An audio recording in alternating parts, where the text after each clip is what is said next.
Hi, everyone. This is Michelle Gramoglia, the President and CEO here at Woodland Pond, and this is my weekly address for a Tuesday. Today is Tuesday, April 30th, 2024. I will start with some calendar updates for today.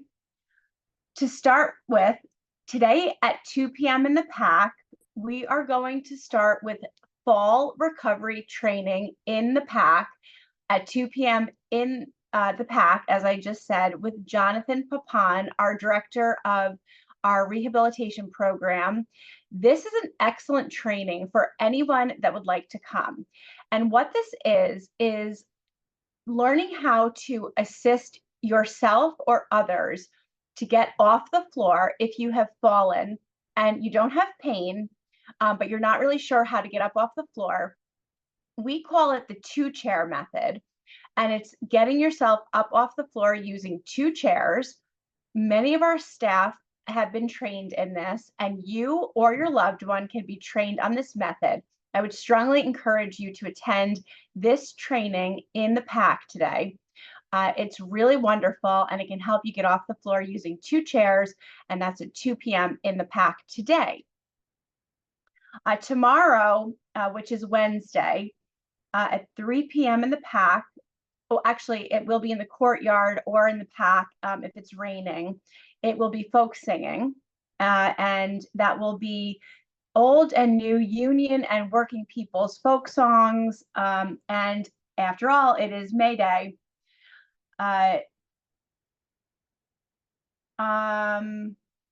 Let's see, this doesn't look like, Thursday on May 2nd at 1 p.m. in the PAC, we will have a Meet the Author with Betty McDonald, and she will discuss her new book, All My Monsters Are Dead, or Why I Love Being Old, a sequence of poems and essays about the stages of life and aging gracefully. On Friday, May 3rd at 3 p.m. in the PAC, Simple Melodies will feature a video recording of George and Nora Brown's daughter performing a 1989 New York City Ballet production of A Fool for You with Ray Charles at the piano. And looking ahead towards next week, on Monday, May 6th at 7:30 in the PAC, we invite you to join Woodland Pond resident Peter Brown for Wanderlust Rhythms video night. He will introduce Peru Perused, a lively 30-minute chronicle of a visit to South America in 2019. He will also present several short music videos featuring original videography, riffing on jazz standards performed by guitarist Andy Brown, vocalist Petra Van Nui, and her Chicago-based Recession 7 band. Please sign up at the concierge to reserve your seat. And on Tuesday, May 7th in the PAC, the Hudson Valley Flute Ensemble will perform Japanese folk songs along with works by Leonard Bernstein, Debussy, Mendelssohn, Strauss, and more. Also on Tuesday at 7 p.m. in the PAC, the Hudson Valley Flute Ensemble will perform their spring concert we just said that. And on Friday, May 10th at 3 p.m. in the courtyard, Simple Melodies will feature the Starlight Trio. And if it is inclement weather, that will be in the PAC. Some non-calendar items I wanted to just chat about briefly. We just wanted to, again, reiterate the importance of a few things related to cancellations and rescheduling of things. If you do need to make a change to your same day reservation in the dining room, that has to be done by 2 p.m. We are finding that folks are waiting and making changes really when they show up at the dining reservation, and that is not working. It creates sort of chaos and problems there at the reservation station, and it's disallowing us to maximize seating in the dining room. So if you do need to make changes to your dining reservation or your plans, please do that by 2 p.m. If we don't see this start to rectify itself or really improve, we may need to institute cancellation or reservation change fees for late changes. So please do try to make those changes by 2 p.m. on the same day if you do need to make changes. Similarly, we are seeing people being, I am going to say the word, a little bit disrespectful when it comes to rehab cancellations and not doing those timely. Our rehab team is jam-packed with rehab appointments.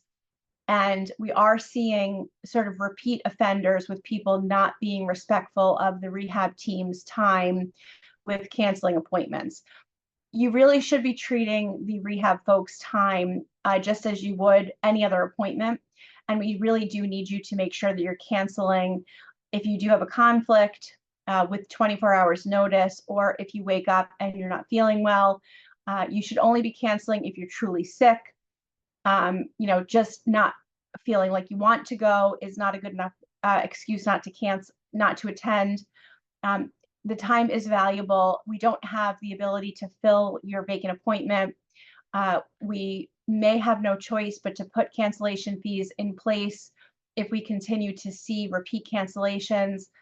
We are doing our best to make reminder calls, help you avoid conflicts, but their time is very valuable. As you can imagine, our team is incredible. For those of you that know, they're in very high demand, and we really need you to be as cooperative as you possibly can with those appointments and making sure that you're not blowing them off. And we are asking for your cooperation with that with the rehab team. Some really good news on the fitness instructor front. We have identified a fitness coordinator, and thank you very much to those residents that were able to make themselves available last week on rather short notice to meet our top candidate. We did have a number of applicants for the fitness coordinator position, and Sarah, after interviewing all of them, was able to bring in the top candidate on Thursday and meet a number of the residents. So we were able to make an offer, and a gentleman did accept the offer. He does need to go through the normal background checks and those kinds of things. And right now, the estimated start date for this gentleman is May 13th. We are very excited to bring him in.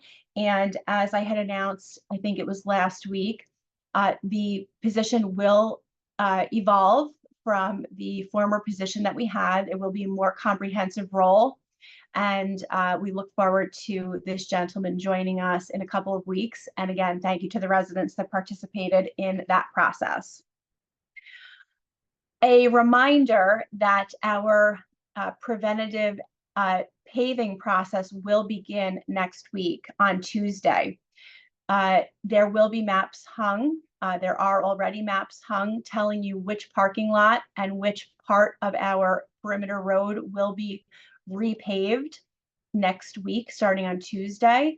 But that will be the parking lot, the large parking lot sort of between the library and the health center, a portion of the loading dock area, and a portion of the roadway sort of near the cottages over by the loading dock. So that will be Tuesday, Wednesday, and Thursday of next week.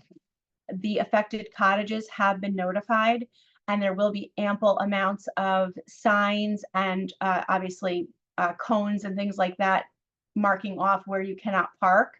But that will be next week. And so it's very important for everyone to be aware of that and plan accordingly. We do need everyone to clear that parking lot by 6 a.m. on Tuesday, the 7th. And but of course, we definitely need to be making sure that we're ahead of all preventative maintenance and repaving our parking lots gradually over the next couple of years. And our roadways are a very important investment to make sure that we're not having any deferred maintenance. So we appreciate your cooperation on that. A really important safety reminder and a really important pet policy reminder, two things. It is a policy of Woodland Pond that all dogs must be kept on a short leash when you're walking them. Retractable leashes are not permitted. That is a very significant safety issue. So you must keep them on a short leash when you're walking your dogs. So please do that. The other thing is that dogs are not permitted to be tied up anywhere on campus to anything stationary. So they are not permitted to be tied up to a tree or to any furniture here on campus. and we really do need you to be respectful of that. You should not be bringing your pet anywhere that you cannot walk them yourself. They cannot be tied anywhere. So please do keep that in mind. We have seen a slight uptick in that behavior, but that is prohibited under our pet policy. A reminder that if you are a facilitator of an interest group or a committee here on campus, and you have an invited speaker coming to your interest group or committee, there is a required speaker acknowledgement form that outlines the expectations and requirements of our speakers here on campus. You can obtain that form from concierge or from my executive assistant, Lindsay. That form must be signed by your invited speaker, and it has to be returned to Lindsay for our records. It explains the things that they are permitted and not permitted to discuss while they're here, and that has to be obtained by you as the facilitator. If you have any questions about that, you can speak to Lindsay or to myself or to Sarah Leonard, our Director of Resident Services. On Saturday, for those of you that were out and about, I hope you enjoyed the petting zoo. I've seen some pictures and spoken to a number of you, and I understand that it was a great success. We were able to partner with a not-for-profit sanctuary farm that rescues and helps animals in need, and they were able to come. It's Hope Farm out of Saugerties, and I understand that it was a real fun day, and I saw, as I said, a number of pictures, and I know that both residents from the health center and independent living really enjoyed the day. So thank you to Hope Farm for coming and bringing the traveling petting zoo, and I hope that we're going to be able to do that again very soon. The next thing that I wanted to talk about is a periodic reminder of what is supposed to happen here on campus when you burn something, and it happens. We know that sometimes things get left on your stove, something gets burnt in your microwave, or you might just hear a fire alarm going off. And periodically, we do like to make a reminder of what is supposed to happen. So let's talk about that scenario. Let's say that you put an egg on your stove and you accidentally walk away and it burns up the pan on your stove. And you smell the smell and you hear your smoke detector in your apartment going off. What you need to do in that moment is not open your apartment door into the hallway. That is absolutely critical, because as soon as you open that apartment door into the hallway, that means that that hallway is going to fill with smoke and the fire alarm in the community is going to go off. And that means every fire alarm in the entire community is going to go off. What you should do is you should open the exterior door from your apartment into the balcony and windows, so that all of a sudden fresh air can come into your apartment, and you should turn the exhaust fan on above your stove. And you should call down to concierge from your apartment. We will send somebody up right away to help you. We had an incident on Saturday where a resident burned something in the apartment, and they instinctively opened the hallway door, which flooded the hallway with smoke and set off all the fire alarms in the community. There was no imminent danger, but the fire alarms went off. Once the fire alarms go off, then it sets off the cavalcade of the dominoes that happen next. And once that fire alarm goes off, even if there may be no imminent danger, you know what happens next. Residents become concerned, and then we have to communicate what's going on. This time it worked really, really well. Our staff did an incredible job of getting the messaging out. Everyone should have received a number of different alerts. You should have received a phone call. You should have received a text if you're signed up with us. You should have received an email possibly letting you know that there was a emergency situation in independent living, and letting you know that unless you are in imminent danger, you should shelter in place. And that is exactly what you should have done. immediately act in the health center and in the rest of the building to move residents into the fire compartments. And the fire compartments means we move residents behind a fire door. That means we move you into your rooms in assisted living, garden view, and skilled nursing, and close the doors because those are fire resistant spaces. We understand that you may not like that so much, but that's the safest thing to do. If you are in your independent living home, we want you to stay in your independent living home because that is a fire resistant space. You will see the fire doors close in the hallways because those are creating fire resistant spaces for you. That is all sheltering in place. And you should receive those notifications on your cell phone or on your landline. That's going to ring to you, and that's going to give you your notification from us. Our staff did a phenomenal job of getting those messages out very quickly. Then the fire department comes, and they have to make sure that they are ensuring that there is no imminent danger. They're going to circulate with the help of our staff, air scrubbers and fans to get that smoke condition out of that hallway and out of the resident apartment. And then once the smoke has cleared adequately from the fire, from the smoke heads, it's only at that time that the fire department is able to turn off the fire alarm. So that's why it's very important that unless there is some sort of imminent danger, that you don't open that door into the hallway, and that you rather open the patio door and your windows to let the smoke go outside and let the fresh air come in. But you do want to shelter in place, again, unless you're in imminent danger. You do not want to evacuate out into the hallways or into the stairwells, again, unless you're in imminent danger, because if the fire department does have to come in and evacuate the building for any reason, they do not want to have, or if they have to fight a fire or something like that, they don't want to have residents in the hallways because then they can't get to the scene of the situation clearly. So they need to have clear hallways. That's why you want to stay in your home or in that fire compartment, the fire resistant compartment, and shelter in place unless, again, you're in imminent danger.